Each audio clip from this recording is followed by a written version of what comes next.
خلي بالك من ساره يا كناريا، اكليها كده والعبي معاها. هي اللي تخلي بالها مني. ها هتبيتي بره؟ لا ابيت ايه، ده هم ساعتين 3 بالكتير وراجع على طول عشان اخلص من زنه. تخلصي من زنه بردك؟ يا بت، وعشان اشوف واقعد اتكلم معاه. اديكي شايفه احنا في الحاره مش عارفين لا نشوف بعض ولا نتكلم مع بعض.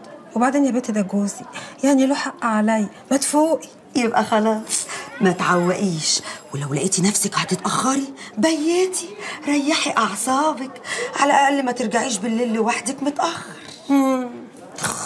نقي نقي يا نقاقه نقي.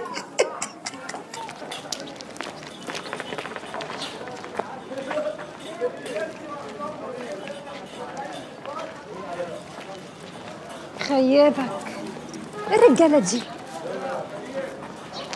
سيد ولا سيد؟ ايوه يا ريس.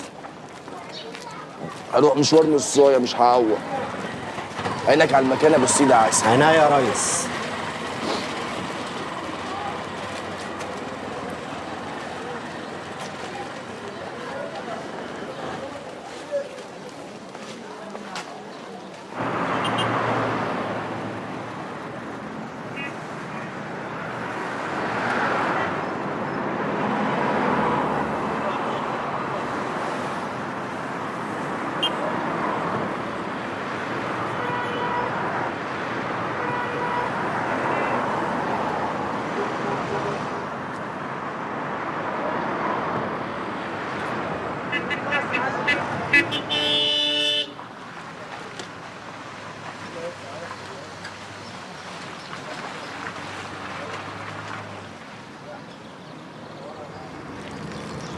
ايوه ثواني مش هعوق عليك.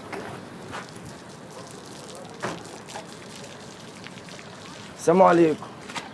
عليكم الفيلا دي السلام. بتاعت مين؟ نعم يا حضرتك تطلع مين؟ لا روق لها كده وما تكشمليش، ده انا تايه يا ابن عمي، بدور على فيلا الحاج انس الطيب، قريبه من هنا؟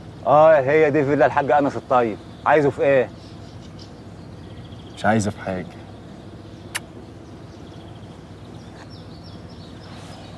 يلا دي اخر واحده. لا معلش مني ليك، شبعت. وبعدين انا لازم اقوم امشي عشان ما اتاخرش، يا دوب كده اهو. تمشي فين ويا منات الليله تبات الليله معايا؟ الله، وبتحلف ليه يا انس؟ ما انا يا اخويا متفقه معاك من الاول. يا دي الاتفاق اللي مش هنخلص منه. مش هنخلص منه، وهفضل اقولها لك كل شويه. جرى يا انس، انا عندي يا اخويا بيتي وبيتي وشغلي وبقى مفتوحه ورايا قد كده اهو، وانت كمان عندك مراتك وبيتك وعيالك. بس ما تقوليش مراتي. بأمارة ايه بقى؟ بأمارة ان نرجس هي اللي مراتك والناس كلها عارفه كده؟ ده مؤقتا بس.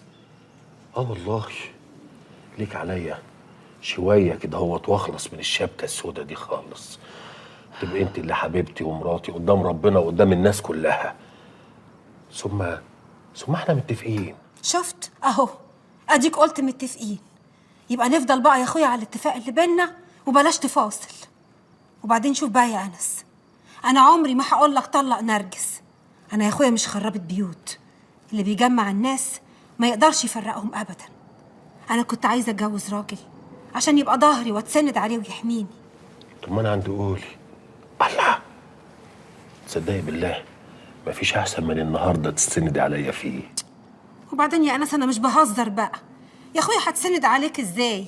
وازاي هتدافع عني وتتجرأ وتقف قدام اي حد يضايقني وتحط صوابعك في عينيه والناس مش عارفه اني مراتك؟ لا ده انت ما تعرفينيش. لا لا لا لا. طب خلي بني ادم يقرب لك كده وانا مصمصه اكله بسناني، وان وصلت ان انا اقول قدام كل الناس ان انت مراتي، والله لا اقول وتخرب بقى. تسلم لي يا سبعي، يخليك ليا. طب طالما قلت سبعي ما تباتي معايا الليله.